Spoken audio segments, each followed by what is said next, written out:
One of the things that always strikes me traveling up through the heartland of the country is all of the things that God has blessed us with as a nation, and all of the abundance and the bounty. So much of this nation's history is tied up in that area as far as the settlement of the North American continent. As you travel up through the entire Midwestern region, you see just the endless fields of grain and the pasture land with cattle stretched out as far as the eye can see on the hills and out into the distance. And you are impressed once again with the bounty that God blessed this land with. In fact, I guess virtually almost the entirety of our trip, all the way up and back, was made through states that were a part of the Louisiana Purchase. As you go on up through Arkansas and Missouri and through Iowa and through Kansas and Nebraska and on up through the Dakotas, all of that area, all of that region was, of course, a part of the Louisiana Purchase. And here, all Thomas Jefferson wanted to do was to buy New Orleans, and they just threw the rest of it in, raised the price a little bit, and he got virtually a third of the continent thrown in for lagniappe, just trying to buy the port of New Orleans. If you've ever figured it, I think that if you take the acreage that was contained in Louisiana Purchase, we obtained that for something in the neighborhood of about $0.05 an acre is the price on that in terms of what Napoleon sold it for. As it was time for this nation to begin to blossom out and to begin to receive the blessings that God had promised to Abraham. One of the things that I couldn't help but think about, in fact, I bought a couple of little postcards in St. Joseph, Missouri. St. Joseph, Missouri was the stepping off point for the West, the settlement of much of the West. That was the headquarters of the Pony Express. And the couple of little postcards there that had reprinted on them the original advertisement that ran back in 1860 when they were setting up the Pony Express, and they reproduced the poster on one side of the postcard, of course the other side before you could address it and write the message. And it was interesting reading the postcard. The Pony Express only lasted for less than 2 years. It was started in 1860 and it was over by 1861, because by that time the telegraph wires had been strung across the continent, and once the telegraph was installed, well, then the telegraph was able to beat the Pony Express.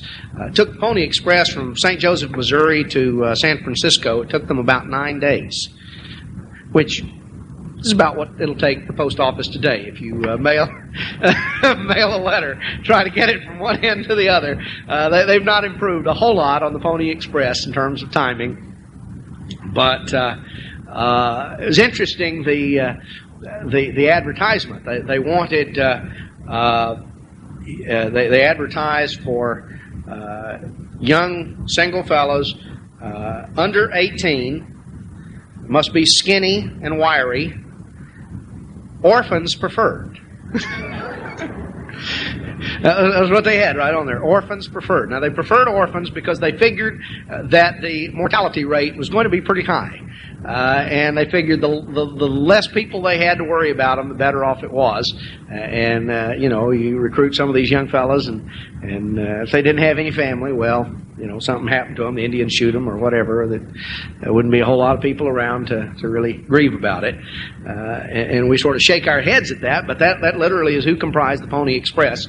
It was a dangerous run. You started out in St. Joseph, Missouri, all the way across just a trail, not even a graded gravel road, but across a trail that every so often there were stations where they could change horses, and then at certain points they would switch out riders. But there were Indians, there were marauders, there were all sorts of things along the way. And of course, every now and then they would get to where they were supposed to switch out, and they would find that somebody had been there and had burned the station, or the horses had been scattered or whatever, and they just had to go on. an incredible thing, and yet it was a part of the settling of this country. There were people who were willing to answer the. And by the way, but the pay was pretty good. They must have been enticed to do it because of the pay. They got $25 a month, so they were really paid big money on doing that. But there were young fellows that did, and the number a lot of that has been legendary in terms of the history of this country, as Americans have always been inspired by those who were willing to be pioneers, by those who were willing to risk their lives, who were willing to step out and to do things that were important to the settling of this country, to beginning to tie together communications in this nation, that a means of communicating from the East Coast to the West Coast. And you consider, that was the amount of time that it took on some of these things that were there. Well, not only did the Pony Express have its beginnings there in St. Joseph, Missouri, but St. Joe was also the starting point for most of the wagon trains going west. Now, sometimes if you watched old Western movies on television or something, you've seen that, and the fact that St. Joe was the main staging point for the wagons going west. Now, there was a reason for that, because you could navigate and come up the Mississippi River, come up to St. Louis. That was a fairly simple matter during those years in the 1830s and 1840s and 1850s and 1860s, 1870s, to come on up to St. Louis up the Mississippi, and even to navigate from St. Louis coming up the Missouri River, navigating out on the old paddle wheelers, coming on up toward St. Joe, because the Missouri River, of course, flows down from the west, from the northwest, and flows into the Mississippi there at St. Louis. But as it comes down, it is pretty much of going west from St. Joe down to St. Louis. It's west and just slightly to the southwest as it comes down from St. Joe to St. Louis. But when you get to St. Joe, the Missouri then begins to head north more and takes a much more northwesterly direction. And so as they would come from St. Louis and come to St. Joe, it was at St. Joe that they crossed the Missouri River and then began to head west. And the trails diverged out, whether it was going toward California, which is where, of course, a lot went, or the Oregon Trail diverged off from there, going on up toward the northwest, about 3 major trails. And as these wagons went west through that period of the 1850s, 1860s, 1870s, it was something that played a major part in terms of the settling of the country. But it was not an easy way to travel. It was a very difficult journey. It was a dangerous journey. A lot of people who undertook that journey never survived to get to the other end. Now, the people who left St. Joe on the wagon trains were excited. They had high hopes. They had great dreams. They anticipated a new beginning, a fresh start in life.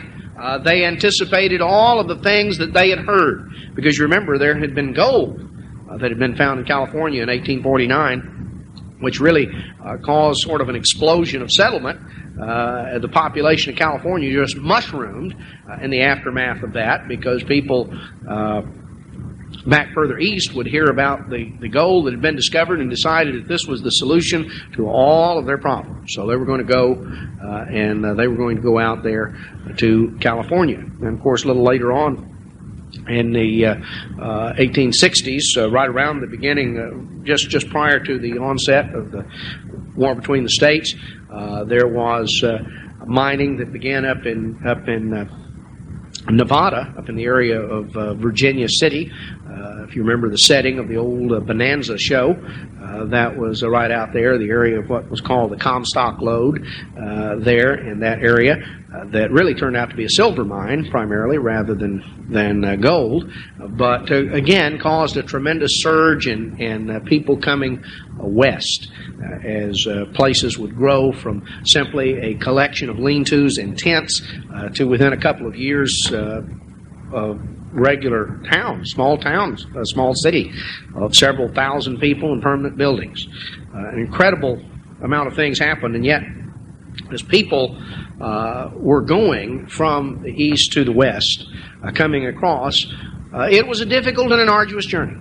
They encountered, of course, Indians along the way, who in many cases were hostile. Not all of them were, but some were.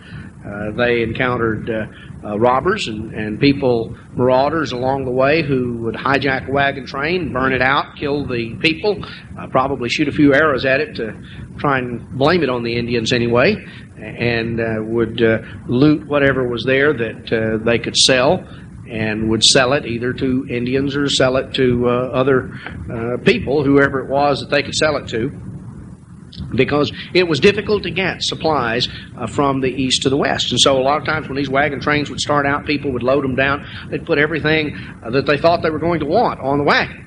And they would load down everything from pianos and pump organs to you name it that would be piled up, and hitch up a big team of oxen there to these wagons and begin to head west.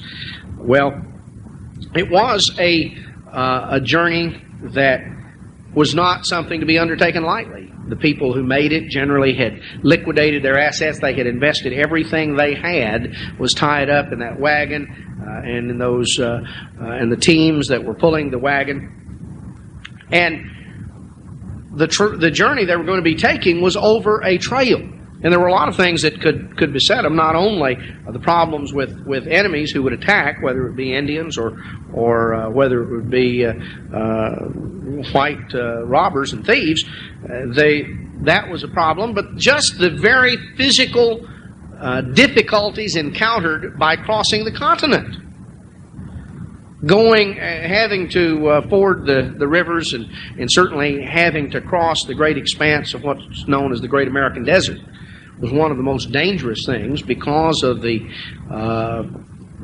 area that had to be gone through, where they could not replenish supplies at all, where the water was pretty well used up by the time they got to the other end. And as they would travel through, they could simply look to either side and they could see the remains of those who had not made it that had gone before, because it was a very common sight to see bleached out white bones of oxen or mules and even people lying off in the distance to the side of the trail, to see the skeletal framework of some of these wagons that had been burned out, and just perhaps some of the iron frame of the wagon that was left. And they could look off in the distance and they could see these things. They could see the fact that there were others who had the same hopes and dreams that they had that had never successfully completed that journey. So there were very difficult and adverse circumstances that they had as they traversed the continent. They had to cross the Rocky Mountains, and that there were only a few places where that was possible, because you had to follow a trail up through a pass, and there were only very few areas where that could be done in wagons, the way that was at that time. And you had to, as you're going up into the elevation, of course, snow starts earlier, winter starts earlier, you had to make the pass by a certain time, because if the weather had turned bad and the passes became snowbound, you were simply trapped and you would die. Because by the time that the snow set in the mountains, if you were trapped there and couldn't make it through and get across to the other side of the mountain, your provisions, there was no way you could really survive if you were caught too late on. Because by this time, of course, what happens? The game begins to work its way down the mountains. You know, they're going down where they can find something to eat. So the deer and buffalo and various other animals that were in abundance out there, the antelope, the elk, all of these animals that were in abundance out there, they weren't up there during the coldest part of the winter. They were in areas where they could find food. So they had the difficulty and the adversity of having to make it, of having to stay on the track, on the trail, on schedule. And as they would make the journey through, I think one of the saddest things that caused so many needless deaths was the fact that during the time of difficulty and adversity, as they were crossing some of the sections of the Great American Desert, was that they would look out in the distance and be absolutely convinced that they had found water that was not on the map. There was a lake out there. They could clearly see the water, they thought.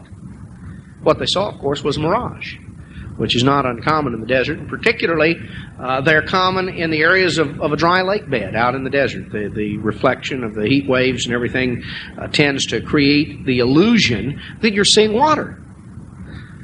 And there were those who would start out heading toward the mirage, and others would tell them, that's not real, that's not what we're after. But they were convinced. They knew that by this time, of course, the animals were thirsty, and animals, in some cases, were even dying. They were down to half rations or quarter rations of water as they were getting toward the end of this trek across the desert. And they would take off in pursuit of what they thought was the answer, the solution. And in the pursuit of that mirage, very few who pursued a mirage lived to tell the tale. Some did. Some recognized early enough that they were heading the wrong way, that they were off the track, and they were able to turn around and get back on the trail. But there were others who did not recognize it until the last minute. The problem was you got into these dry lake bed areas, and there was a crust that had formed on top, and the wagon wheels broke through it, and the oxen, in their weakened condition, simply could not pull them out of it. And the only alternative someone would have had would have been to have cut loose the wagon, to have left everything they had behind, and to have taken one of the animals and tried to get out simply with that. Most of them, when they recognized that they were bogged down, wasted the energy that they had left trying to extricate themselves. And when they finally realized they couldn't get the wagon out, they had so exhausted themselves and their resources that it was too late, and they died. And any wagon train coming through after the original ones could look out and they could see the remains. They could see the warnings. But it was a continual problem. It was a continual difficulty that plagued the wagon trains as long as they crossed that stretch. And in some cases, even if something had happened to the wagon master, to the one who was the leader of the wagon train, and someone who was relatively inexperienced took over, in some cases, even the whole wagon train, or the majority of it, took off in the pursuit of a mirage. And there were those, of course, who recognized that they're getting off the track, they're getting off the trail, they're pursuing a mirage, they're not after the real thing, and they refused to go. But you recognize that all of these things that took place and these things that individuals went through in the pursuit of a new life, in pursuit of carving out a home, of building a farm. And what did they find when they finally got where they were going? They found a wilderness that had to be cleared out. They didn't get there, and find a home that was built and stocked and fields plowed and fences built and land cleared. When they finally arrived, then there was more work. The work of having to build up everything from scratch. But when you go through there now, and you look out at those hills, and you see just as far as the eye can see, you see wheat or you see corn. You see cattle by the thousands just stretched across to the horizon, way out all across these hills. As you look around, you see the grass that is there, and you see as you drive along for just mile after mile, and you see this beautiful, rich, verdant farmland that is stretched out there as far as the eye can see. And you recognize that it was definitely worth having. It was worth sacrificing for. It is the area of the country that has been the breadbasket of the world. But there were difficulties and adversities that had to be gone through in order to ever get there, to settle it, to make it productive. Now, what we are going through as God's people is in many ways analogous to what our forebears went through in terms of the crossing of the west, of the wagon trains leaving St. Joe and heading west, and of course settling all that area on up into the northern part of the Louisiana Purchase, which was basically an area that was empty at the time when the United States acquired it. In the Scriptures we have an example that is clearly drawn that what we are going through as Christians is likened to a journey. It's likened to a trip. When you go back to Hebrews 11, you read of the men and women that God had called and dealt with, the fact that they responded to God's calling, and they went where God led. You read of Abraham, who was called to physically make a journey. God said, up, get you out of this land, out of this place, away from your father's house, away from your kindred, and go to a land that I will show you. And we're told that Abraham left Ur of the Chaldees, and he journeyed to the land of Canaan. Abraham believed God. Hebrews 11 tells us that he looked for a city that has foundations, whose maker and builder is God. Now, Abraham saw that city through faith. When he got to the land of Canaan, he didn't see that city, but he saw it in his mind. He believed the reality of it, he was convinced of it, and he was prepared to do whatever it took. On a physical level, our forebearers in this nation made a journey. They left the eastern parts of the country and they traveled west. And in their mind, they saw something that went beyond the difficulties and the adversities and the enemies and went beyond all of these things. They saw the potential, they saw what was there, and they believed in what could be built and developed. And they were prepared to undergo great adversity in order to be a part of that. Abraham was called to physically leave Ur of the Chaldees and to make a journey. Moses was called to physically leave Egypt and go through the Sinai wilderness and bring Israel up to the promised land. The land of Canaan, the land that had been promised to Abraham so many centuries earlier. Now, when you go through Hebrews 11, you find that most of those there were not called upon to make a physical journey, but they were all called upon to make a journey. They were all called upon to travel a path. And that pathway was a spiritual pathway. They were called upon to leave behind this world, this society, this civilization. They were called upon to leave behind Babylon and to go to a place that God would show them. And they looked for and they anticipated the kingdom of God, the time when the kingdom of God will rule and reign and hold sway upon this earth. And God's government will be everywhere. When we look at the kinds of things that can be, at the richness and the abundance, when we think about the time when the whole world will be able to partake of this richness, of this abundance, of all of the things that we have so much of in this country. You know, we're going to have a meal in a relatively short amount of time. And we'll go through, and I dare say that none of us will go away hungry. I've never been to anything over here yet where anybody went away hungry. Now, all of us, take that for granted to an extent. But you realize that there are so many people living all around the world that something like this is far beyond what they could even begin to aspire to. And yet it seems very basic and very fundamental to us. We anticipate and we look forward to a time when all the world will participate in a feast of fat things. Abraham saw a city whose maker and builder is God.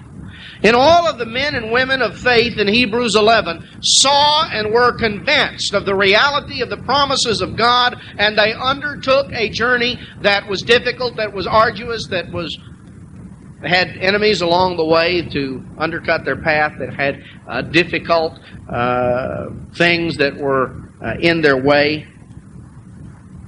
And you know, a lot of times mirages popped up too.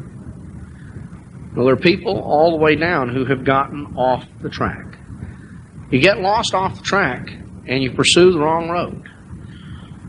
You go off in pursuit of a mirage, and it's not going to get you where you want to go.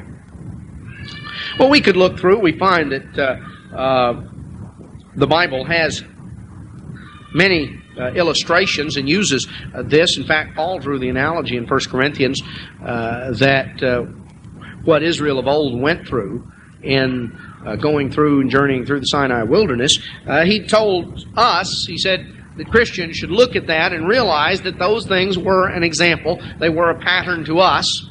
They underwent a physical journey from Egypt to the Promised Land, and it illustrated the things that we can expect to encounter as we travel and make our spiritual journey.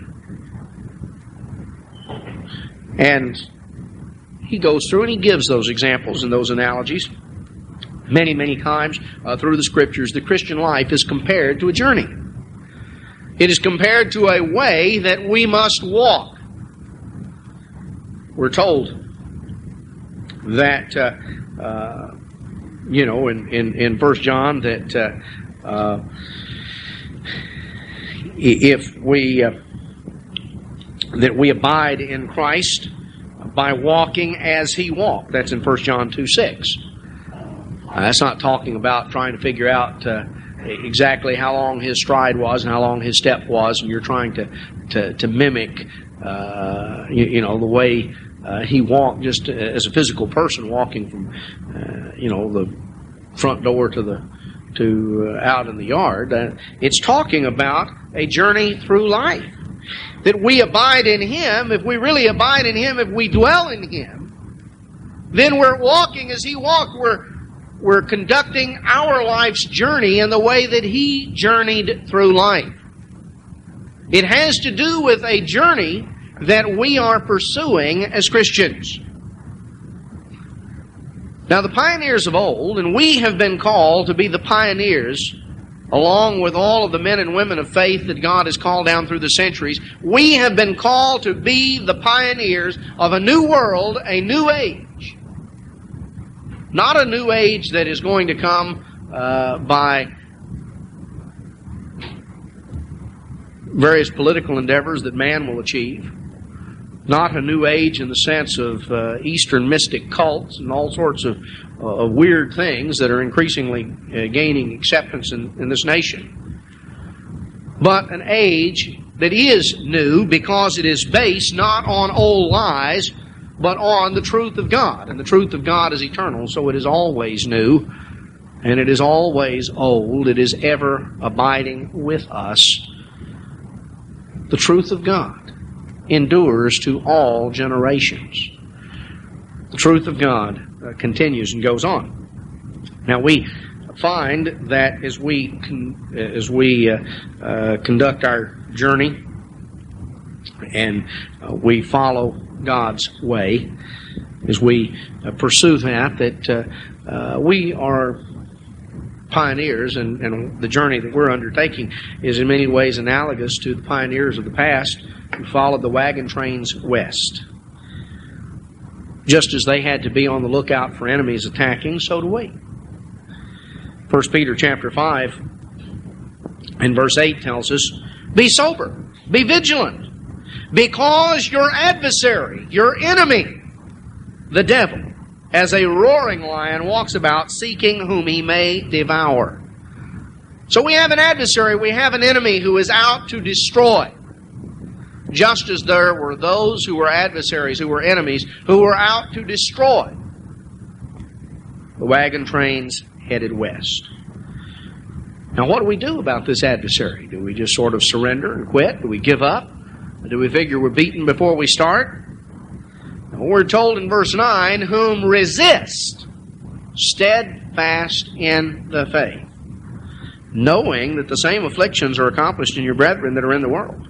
But the God of all grace, who has called us unto His eternal glory by Christ Jesus, after that you have suffered a while, make you perfect, make you complete, make you finished and mature, establish, strengthen, and settle you. God has called us what? He has called us unto His eternal glory. We've been called to share in that glory. We're going to see that in a few moments. You know, Jesus Christ, we were told in Hebrews, Paul says that talks about bringing many sons unto glory. Jesus Christ, the captain of our salvation, is bringing many sons of God unto glory. That's what we're called to be. To be a part of the very family of God, sharing in God's glory. So, we've been called in this way, but we have something that lies between us and the achievement, the accomplishment. You know, the pioneers didn't get in a comfortable airplane, take off from London's Heathrow Airport, sit down in New York at the airport and get on a train or something and just sort of travel across and come. All of a sudden they get off the stop and there's their farm, you know. The beautiful house, the barns are built, the fences are in, the livestock's are out there grazing, and you know somebody's already put in the garden, planted the crops, oats in the field for the cattle, and hay in the hayloft, and all they've got to do is just sort of go out and collect the eggs from the hen house and pluck the tomatoes off the vine and make the bed perhaps, and they just sort of settle back and enjoy it all. Obviously, that was not the way it was at all. There were difficulties. There were great adversities, and it was something that had to be built and it had to be developed. We're told that God has called us to something that's a lot better, a lot greater, a lot more magnificent than the most wonderful things that have been built up and developed in the American West. We're told we've been called to His eternal glory. But their adversaries we're going to have to face. There are difficulties that lie between us and where it is that ultimately we're going to be. So there are adversaries that we have to face. Enemies that are there to attack. Now when you read the Bible, you find that the people of God have always faced enemies and adversaries. Sometimes those adversaries have attacked from without. Sometimes those adversaries have attacked from within. You can go back, you can read the stories in Ezra and Nehemiah, you can read various accounts all the way through. Read the books of Kings and Chronicles. See how many times the problems lay within. And you know that happened in that happened with the wagon trains west. It was not unheard of that some who were going to hijack a wagon train and hijack what was being taken would plant individuals along in that wagon train to try and demoralize the settlers and to create discord and confusion and to undermine their being able to effectively stay together and complete their journey. That would do what they could to undermine things from within and to weaken so that a frontal assault, an attack when it came, would not be able to be resisted. So we're warned that if we're going to successfully complete our journey, we've got to be on the alert for enemies who will attack, because we do have an enemy. We have an adversary who's clever, who's crafty, who's wily, who is absolutely without any compunctions of being unethical or fighting dirty. We have an enemy. And we have adverse conditions. We have difficulties that simply we live in a world that is very hostile to God's way of life. Just as our forebearers were going through an environment that was very hostile to trying to move large wagons pulled by teams of oxen, men, women, and children hauling all their possessions headed west. And they did. They had everything from the milk cow tied, on behind the wagon, and maybe a couple of chickens in the back, because they were trying to take everything with them to start a new life. They had food, they had provisions, they had household items, they had all the things that they needed. They started out, and of course some of these things they found that they couldn't make it all the way through, and some of the animals would die. Some items that had been very precious and seemed awfully important when they left Philadelphia, or even when they left St. Louis or St. Joe, by the time they were crossing the Rocky Mountains, some of those things didn't seem nearly so essential to life, and were left along the way. But a lot of things did get through. The point is, they had to endure a hostile environment, and we have to endure a hostile environment. We are traveling through hostile territory. We're traveling through territory that is not friendly or not conducive to the journey of the Christian life. Simply not. And we always have to be on guard of getting off the track. Because those who got off the track found that they weren't taking simply an alternate route. They were on a one-way trek to nowhere. Because generally, if they depended on how far off the track they got. If they only got a little ways, they may be able to make it back. But if they got far enough off the track, they simply would not have the resources to get back where they needed to be. There was a point of no return. There was a point that they simply would be unable to reconnect, to get back close enough. In some cases, they were pursuing a mirage. They were pursuing an illusion. We've been called to pursue the real thing. In Ephesians chapter 4,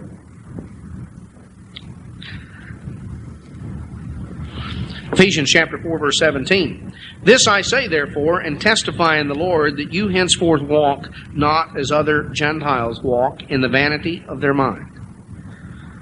Now, this is how Paul told the people in Ephesus. This is how their neighbors were walking. This is how the other Gentiles were walking. The Greeks were walking in the vanity of their mind. They had this great vain idea of how much they knew and how smart they were, and nobody could tell them anything because they knew it all, had it all figured out. They were walking in the vanity of their mind. They were know-it-alls. Paul said in reality, they have their understanding darkened, verse 18, are alienated from the life of God through the ignorance that is in them.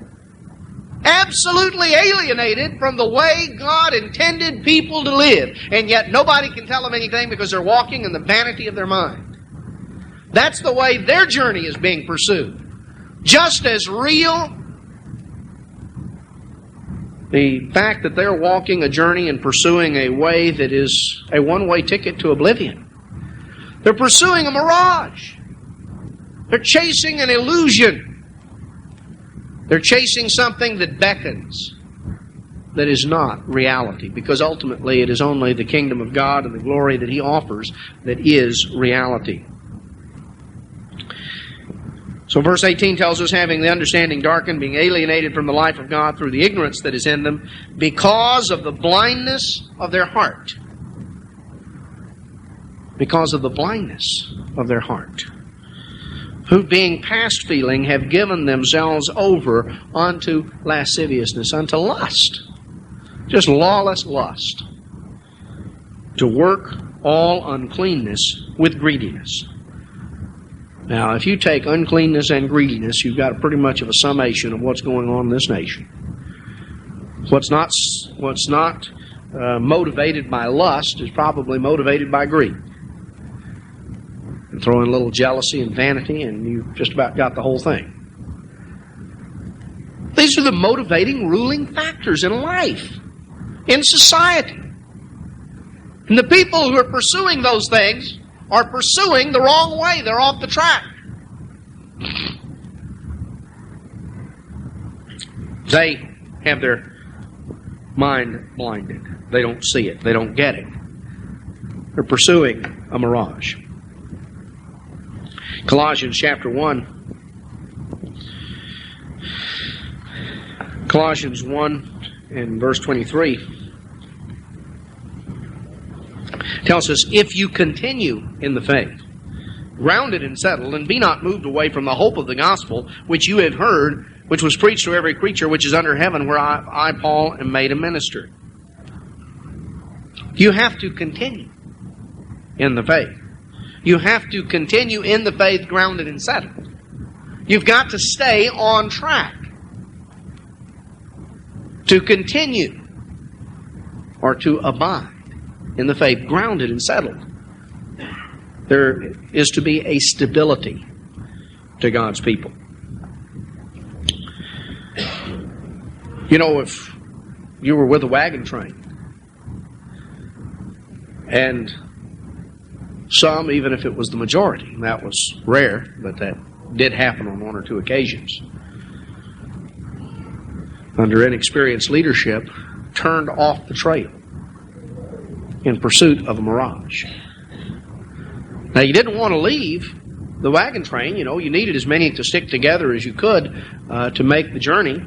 And you had traveled all the way, for hundreds of miles with these people.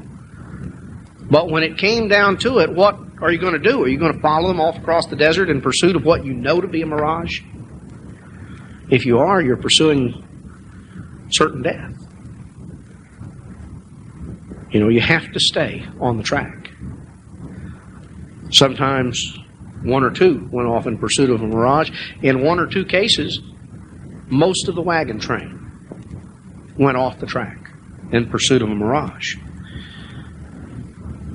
And the sun-whitened bones that greeted the next wagon train the following year were evidence of what happened when someone got that far off the track. We are enjoying, we live in a world that is off the track, and we have seen from time to time down through the history of God's people those who have not continued in the faith, grounded and settled, but have gotten off the track in pursuit of a mirage. Because we are not to be moved away from the hope of the gospel. What is the hope of the gospel? What is the very hope to which we've been called? Paul talks about down in verse 26 about the mystery that has been hidden from ages and generations is now being made, is now being even proclaimed among the Gentiles, the very riches of the glory of this mystery, verse 27, the magnitude and enormity of it, which is what? Christ in you, the hope of glory. Christ in you, the hope of glory. The hope of the gospel is the hope of glory, of being glorified with God as a part of the very family of God. That's the hope of the gospel. The hope of glory. Entering into the very glory of God. Jesus Christ is the wagon master. And we've got to follow where He leads. He's the captain of our salvation. We find in Hebrews 2:10 it talks about bringing many sons unto glory. God is bringing sons to glory. The hope of glory is the hope of the gospel. We're being brought to glory.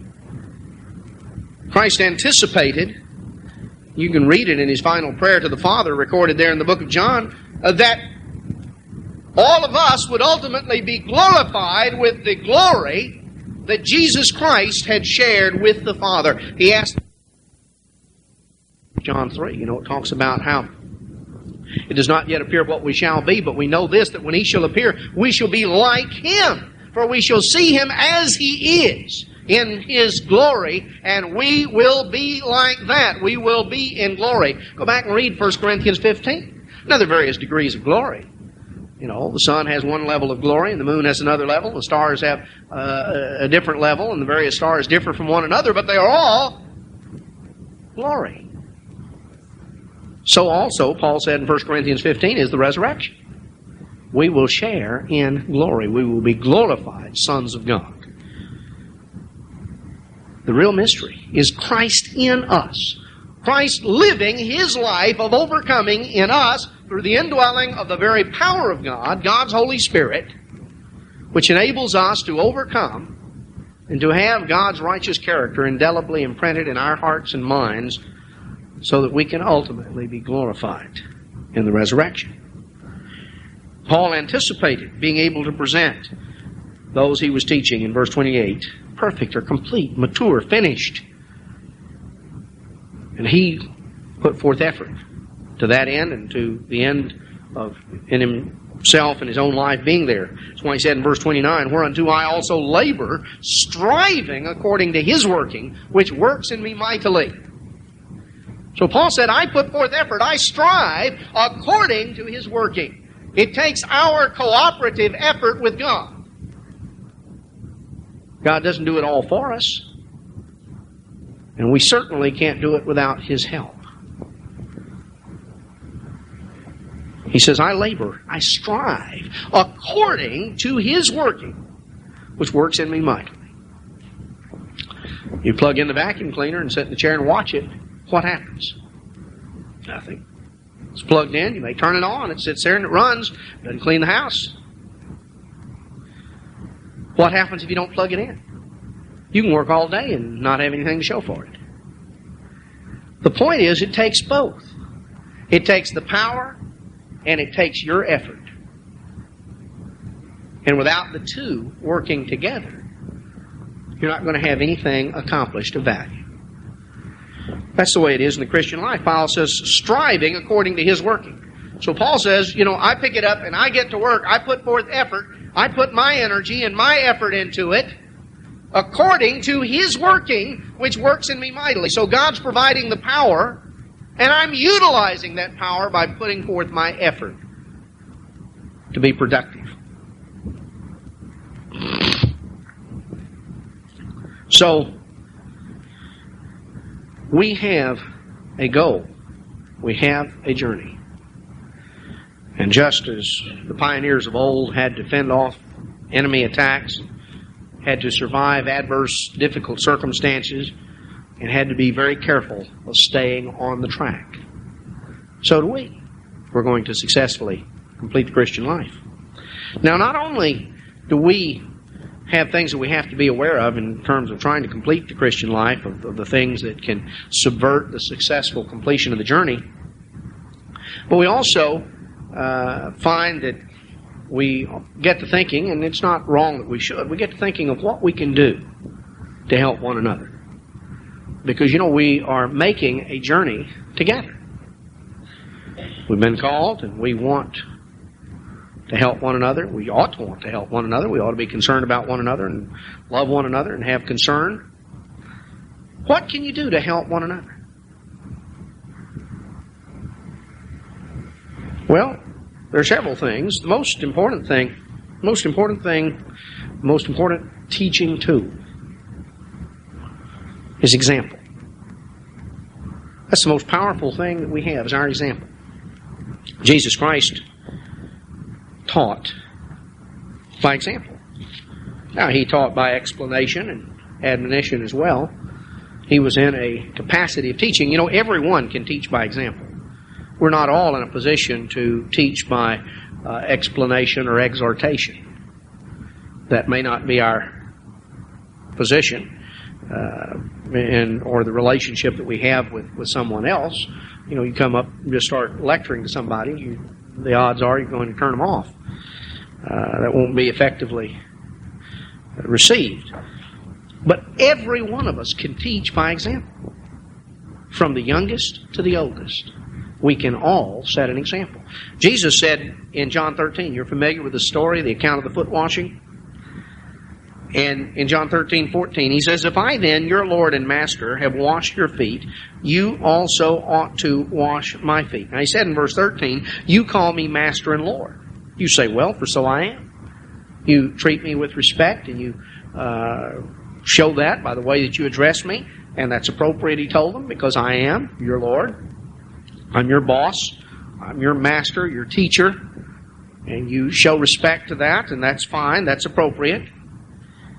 If I have done this, if I've washed your feet, you also ought to wash one another's feet, for I have given you an example that you should do as I've done unto you. I've given you an example. He didn't just tell them how to treat one another. He showed them how to treat one another.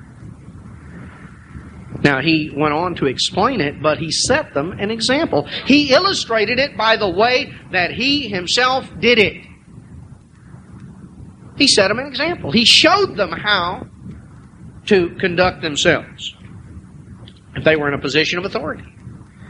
If you're in a position of authority, how should you conduct yourself? He was the Lord. He was the Master. He was in a position of authority. What do? Make everybody grovel at your feet? No, according to Christ, you serve. So Christ taught by his example.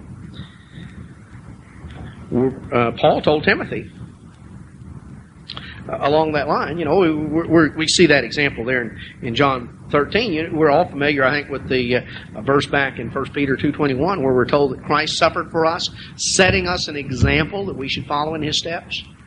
You see, Christ made the journey. He successfully completed the journey. He blazed the trail. And we need to follow in his steps. He set us an example. He showed us how to do it. And all of us can set an example. We can set an example for one another. Christ taught by example and illustrated the importance of example. Timothy faced a difficult situation. He was a young man. We're not told exactly how old, but perhaps probably in his 20s, maybe early to mid-20s at the time Paul wrote 1 Timothy to him. In 1 Timothy 4:12, Paul told him, he says, let no man despise your youth. Now, Timothy was in a difficult position because he was ordained as an elder and left there with a responsible position. It's difficult to be a young man in that sort of circumstance. I could always relate to this. When I first came out in the field ministry, I was in my early 20s and was somewhat self-conscious of my age. There was no way that you could suddenly be 35 or 45 when you're only 25. You just have to get there one day at a time. And there's no way you can sort of zap your age forward. And yet you find yourself in a situation where you're primarily dealing with people who are older than you. And that can be a difficult spot. That's something that back years ago was increasingly, or was often the case, simply because there were so few men that were available who the need was great in the field. And so this was a situation back at this time. Paul had put Timothy there. And Timothy was a young man, and there were those who tended to look down on him because of his youth.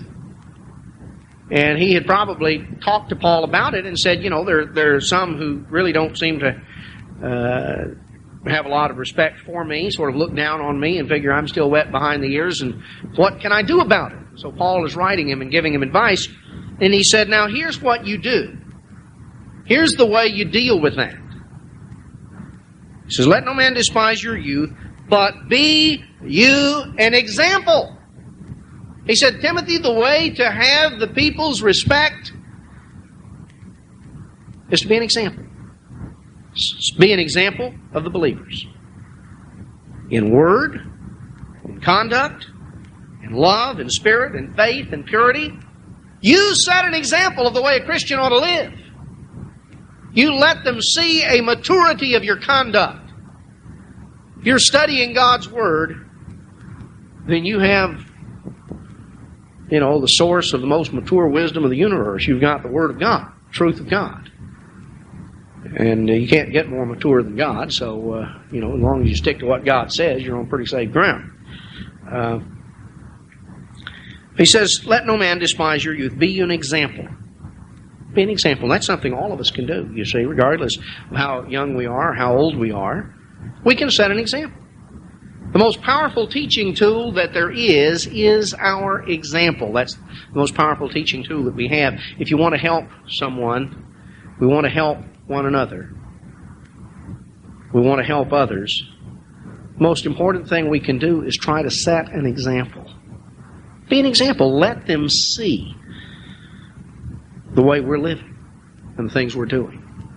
That's what Christ did. That's what Paul told Timothy to do when he was having some difficulties because people were sort of looking down on him and figuring, what does he know? He said, Timothy, be an example to them. Let them see your example. And that, in the long run, will speak far more loudly than all the things you say, what you do. One of the most important things we can do to help one another is be an example. Another thing is a very fundamental point that is made in the law, and that is simply to love your neighbor. Now, how do you do that in a practical sense? Everybody agrees, I love your neighbor. Well, it's spelled out back in the statutes in Leviticus 19. Let's notice here, Leviticus 19, pick it up in verse 16. You shall not go up and down as a talebearer among your people. Neither shall you stand against the blood of your neighbor. I am the Eternal. You shall not hate your brother in your heart. You shall in any wise rebuke your neighbor and not suffer sin upon him. You shall not avenge nor bear any grudge against the children of your people, but you shall love your neighbor as yourself. I am the Eternal. How do you love your neighbor? Well, you don't go up and down as a talebearer. You're not a gossip. You're not a rumor monger. You don't go around spreading rumors and gossip and accusation and speculation. No, sometimes people see someone doing something. Now, it's possible they didn't see the whole thing. They may have only seen part of it, and what they thought they saw wasn't necessarily what really happened. And even if they did actually see what happened, then they get in trouble by jumping to conclusions as to why it was happening. I think Mr. Evans gave you some example of that last Sabbath when he gave the example there in the book of the book of Joshua, where the tribes of Gad, Reuben, and the half tribe of Manasseh built a stone altar on the east side of the Jordan River. And word got back. They were building this thing. They were piling up rocks. Well, that's right. They were piling up rocks. Piled up the stones. But when the word got back and people began to speculate as to what they were doing, pretty soon they were on the verge of a civil war and the nation was ready to go to blows. Because they were absolutely convinced, they're going into idolatry and they're building a pagan temple over there. That wasn't what they were doing at all. People jumped to conclusions. And it was, have you heard? Did you know? Boy, I can't believe what they're doing. So, don't go up and down as a talebearer among your people. People talk about others. If you've got something against someone, number one, you need to go to God. If you're going to say something to somebody, say something to the person. If something needs to be said, say something to the person. Don't say something to everybody except the person. Don't stir up and foment difficulty. That's not showing love to your neighbor. You're not to hate your brother in your heart. Don't hold a grudge.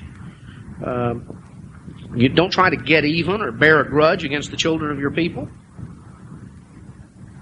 You know, if something needs to be said, go to the person and say it. It's talking in the context of sin. When it says don't suffer sin upon him, you know, you're to rebuke your neighbor. It's talking about sin. Sin is the transgression of the law. It's talking about the violation of God's law. It's not talking about just the fact that he's not doing it quite the way you would do it.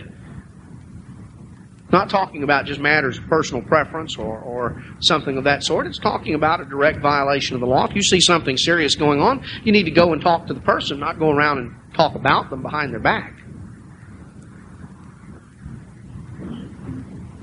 But we're to have an attitude of loving our neighbor, not holding a grudge, not keeping track of things in a sense of trying to get even. Rumor mongering and holding a grudge and resentments and all this sort of thing. These are the things that undermine the love of neighbor. We love our neighbor by not gossiping and backbiting, by being willing to forgive, not attempting to get even. You know, Paul tells us back in Ephesians chapter 4, in verse 29, he says, "Let no corrupt communication proceed out of your mouth, but that which is good to the use of edifying, that it may minister grace unto the hearers, and grieve not the Holy Spirit of God, whereby you're sealed until the day of redemption. Let all bitterness and wrath and anger and clamor and evil speaking be put away from you with all malice.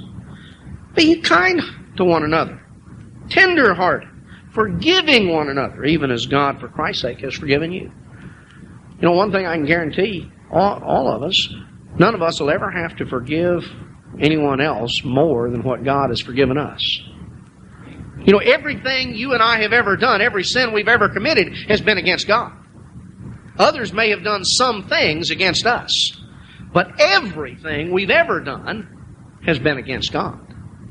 Every sin that we've ever committed has been against God. And so, God, for Christ's sake, has forgiven us, and we can have a forgiving attitude to one another. Certainly not an attitude of holding a grudge and holding a resentment, trying to get even. That's what really holding a grudge is, trying to avenge yourself, trying to get even. People get into trouble when they start judging the motives of what others are doing.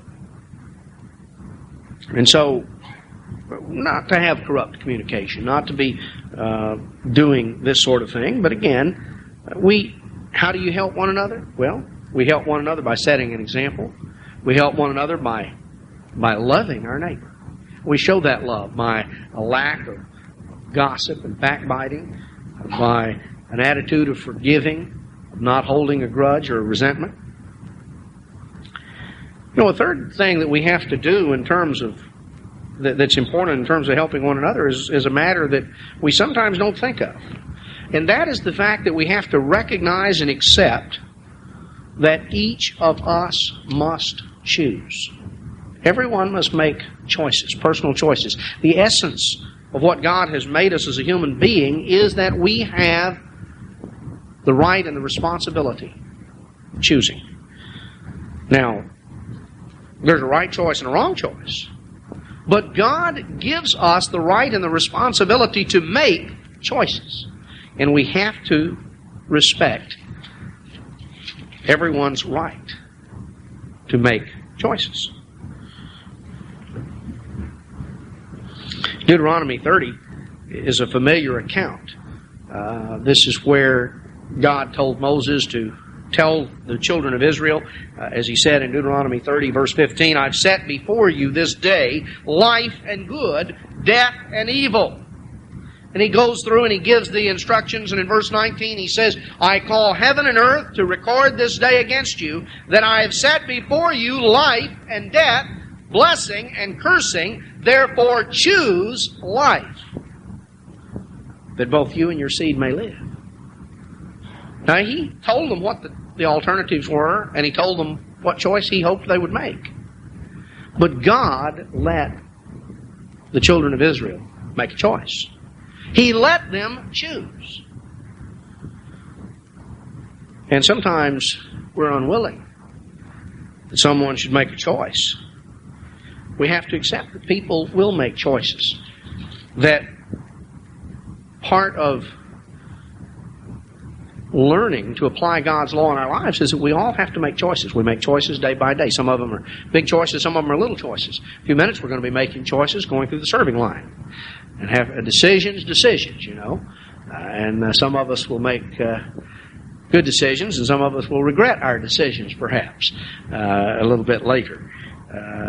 You may regret that you didn't pick up. More likely, you regret that you did pick up. You know, you sort of like the character in the ad. You know, I can't believe I ate the whole thing. But nevertheless, we have to make choices. And they can be choices in very routine, mundane areas of our lives. They can be choices of great significance. And in many cases, there are right choices and wrong choices. But we have to take responsibility for the choice we make. Now, Joshua told the children of Israel in Joshua 24:14, he said, "Fear the eternal and serve him in sincerity and truth. Put away the gods which your fathers served on the other side of the Euphrates and in Egypt, and serve the Lord." Verse 15, he said, "Now, if it seems evil to you to serve the Lord," you don't want to do that.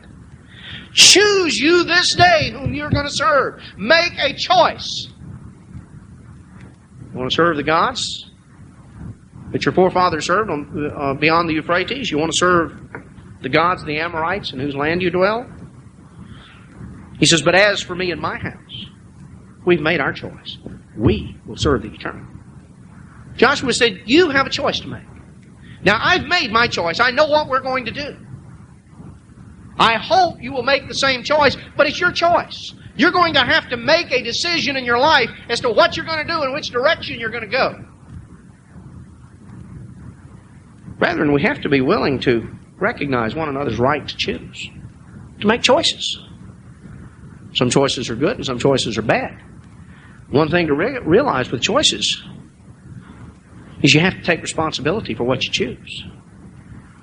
If you choose to pursue a mirage, you're going to get bogged down. And you may not be able to make it back on track. But that's your choice, and you're responsible for that choice. It's important that each of us individually examine what we're choosing and why we're choosing it. But we all, if we want to help one another, we're not going to help one another by trying to make others' choices for them and cramming them down their throat, trying to force them to fit into the mold that we want. Some people make better choices than others in their families and their dealings with their husbands, their wives, their children. Some people make good choices, some make bad choices, and some make maybe sort of mediocre choices in between. There are a variety of choices. But we have to respect one another's right to make choices. We have a responsibility before God to choose. As we learn to apply God's law in our lives, we're making choices day by day as to how we will apply the principles of God's law. We need to try and set an example. We want to help one another, set an example. Trying to make the right choices and setting an example of showing love to our neighbor by not running them down, not trying to get even, not any of these things that undermine a love for neighbor. We need to accept the fact that all must choose, to respect that right to choose. You know, another problem we get into sometimes is we get in one another's business. You know, people get... I don't know why exactly it is. I guess I do know why it is. It's the answer is human nature. But it seems that live and let live is something that people have trouble with. It just really is. You know, if they see somebody getting by with something that they don't think they ought to get by with, it just bothers them. To me, one of the accounts that just illustrates it so clearly, and I don't hear, it's not an account that I hear commented on very often, but it's back in John 21, and I think it would do us all good to read it on a regular basis because it's a pitfall that I think most every one of us, and I include myself, I think most of us have fallen into this pitfall. We have all done what Peter did at one time or another. Christ is having a very deep conversation with Peter. You know, Peter had made a mistake that he didn't think he could make. Christ had talked to him back before the crucifixion. And Peter had sort of blustered and bragged, and, well, nobody's going to, everybody may forsake you, but I'll never leave you. I'll be right there, and boy, I'm not going to let them take you, and I'm going to do all this stuff. You remember the story. And of course, you also remember what happened. Peter got scared. His courage failed. His faith failed. And before the evening was over, he was cursing and swearing and denying that he ever knew. He didn't even know who Jesus of Nazareth was. Then he heard the cock crow. Then he realized the enormity of what he had done. Now this is after the resurrection, just prior to Christ's ascension into heaven. And he's talking with Peter, and he is bringing a point home about, do you love me? Feed my lambs. Feed my sheep. Feed my sheep. Then he told Peter in verse 18, he said, when you were a young man, you bound yourself up, by putting your belt on or your clothes on, and you walked where you wanted to go. Time's coming when you're going to be old. Somebody else is going to do the binding. And it's not going to be putting a belt on either. They're going to tie you up and they're going to take you where you don't want to go. Now this he said in verse 19, signifying by what death that Peter would glorify God. He told Peter, he said, Peter, there's some things that are going to happen. And when you were young, you went where you wanted to go. You made your own choices and decisions. Time is coming at the end of your life. Somebody else is going to make some choices, and they're going to take you where you don't want to go. You're going to run into some things that are not going to be pleasant. But Peter, follow me. Follow me. In verse 20, you know what Peter did? He turned around, and he saw the disciple whom Jesus loved following. He saw John walking back behind him a little ways. John, the one who had leaned on his breast at supper and asked the Lord, who is it that betrays you? Peter, seeing him, said to Jesus, verse 21, Lord, what about him? What shall this man be? What's he going to do? You've been talking to me. You've been talking to the rest of us. I hadn't heard you say anything to him. Surely he's not going to get out of this thing easier than I am. I mean, this is sort of the underlying statement. You're talking some heavy stuff. I'm going to take these things are going to happen to me. What about him? Surely you're not going to let him just get off scot-free. I mean, why don't you tell me a little bit about what he's going to have to face? And Jesus said, verse 22, if I will that he tarry till I come, what's that to you? Follow you, me. Now, I'll tell you, verse 22 is a hard verse for us to apply. Christ said, look, Peter, what difference does it make if I tell John, look, John, you sit down here in a chair, prop your feet up, and just wait till I get back? What does that have to do with you, Peter? What difference does it make to you? What you need to do is follow me. See, that's what we all have to do. We have to follow Christ. We're responsible to follow him. Not to make sure that somebody else is. Or not to make sure that somebody else is not, quote, getting by with something that we got caught at doing, and we certainly don't want them to get off easier than we got off. People can sometimes get so busy about tending to somebody else's business they forget about the kettle of soup they've got on the stove. They're out trying to check and make sure that the neighbor's soup doesn't burn, and theirs is the one that goes up. We all generally, most of us have our hands pretty well full if we tend to ourselves. We've done pretty well. Most of us have really more than we can do when we just tending to ourselves. Now, is that saying you shouldn't help someone? No. There are things you can do. You can set an example. You can certainly show love. There are a lot of things that you can do, but we also have to recognize that God rears his own children. We all have our lessons to learn. Peter had lessons to learn. John had lessons to learn. They didn't go through exactly the same thing. Does that mean John got off easier than Peter did? Well, I don't know that was necessarily the case. John found himself at the end of his life seeing everything that God had built up through him and the other apostles, seeing it at the point of just totally dissipating and getting off the track. Incredible things happened in the end of the 90s and the beginning of the second century A.D. Incredible things. John lived up to where he was on the threshold of seeing some of those things.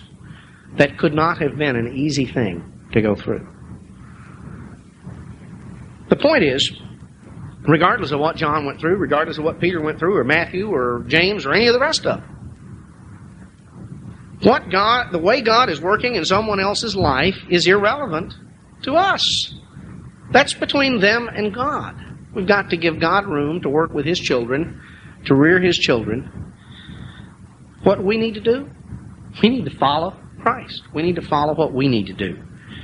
Jesus said, if I will that He tarry till I come, what's that to you? You follow me. And of course then, this is a perfect example of how rumors get started, because verse 23 says, then went this saying abroad among the brethren, that that disciple should not die. Oh, this was the way that one was reported. Pretty soon word was out everywhere that John was never going to die. Christ had told John he wouldn't die. People heard that, and they believed that, and that got repeated. And you know what? Every decade that went by just proved the accuracy of that. By the time that the others were dead and John wasn't, and another 10 years went by, and then another 10 years went by, and then another 10 years went by, people just knew, they had that one all figured out. Well, the reason John's still alive, I know he's 93, but, John's not going to die.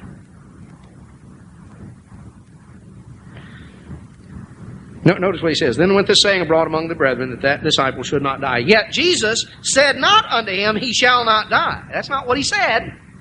But if I will that he tarry till I come, what is that to you? Now, that's what was said. This is the disciple which testifies to these things and wrote these things. And John said, that's not what he told me. He said, if I will, if that's what I want. But we all have gotten ourselves into difficulty by tending to one another's business. Peter was going to tend to John's business a little bit. He was just afraid that John was going to get off easier than he was. And we can all do that sometimes. If we really want to help one another, one of the best ways of helping one another is appreciating the value of live and let live. Let God rear His children. We each must work out our own salvation with fear and trembling. Set an example. That's the most powerful teaching tool you have.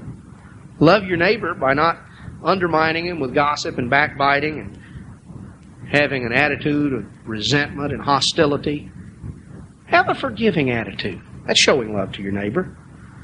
Accept the fact that we all have to choose. Recognize that we all are working out choices, working out our lives before God. We've got to make choices. That's a part of the Christian life. Now, God tells us the choices to make, but we're all individually responsible for the choices we make, and we have to let one another make those choices. We have to let God work with each of us, recognizing that our responsibility is unchanging. We're responsible to follow Christ. Regardless of what anybody else does or says, we're responsible to do what we're supposed to do. And if we do that, we generally have done just about all that we're capable of doing. And, the other thing that we can all do to help one another is we can pray for one another. All the way through Paul's epistles, over and over, he says, pray for me. Pray for the brethren. We all ought to spend more time praying for one another. If we think about these things, we can recognize we are on a journey. We're on a journey that is dangerous, that is fraught with peril and difficulty, with adversity. But it is a journey in pursuit of a goal that is so far greater and so far transcends any other goal as to make it insignificant. There are dangers along the way. Whether it's dangers from the enemy or dangers from a hostile terrain or dangers from the dangers that lie in getting off the track. And there are those who've undertaken the journey that have not successfully completed it. But God tells us what to do, and He tells us that as we're doing what we need to do, there are things we can do to help one another. But the most important things have to do with setting an example and letting our example speak. Has to do with loving one another recognizing our responsibility, the responsibility of each of us to make our choices. Be willing to let God deal with His children and rear His children in the way that He is dealing with each of us individually. We need to pray for one another. And as we do those things, we are pursuing what will take us to the successful completion of our journey. And we're contributing in a positive way to others successfully completing that journey as well. We have a tremendous goal before us. Let's never, ever lose sight of it. Let's be quick to encourage and to pray for one another. But let's also recognize the things that we can and must do if we're really going to be of genuine help.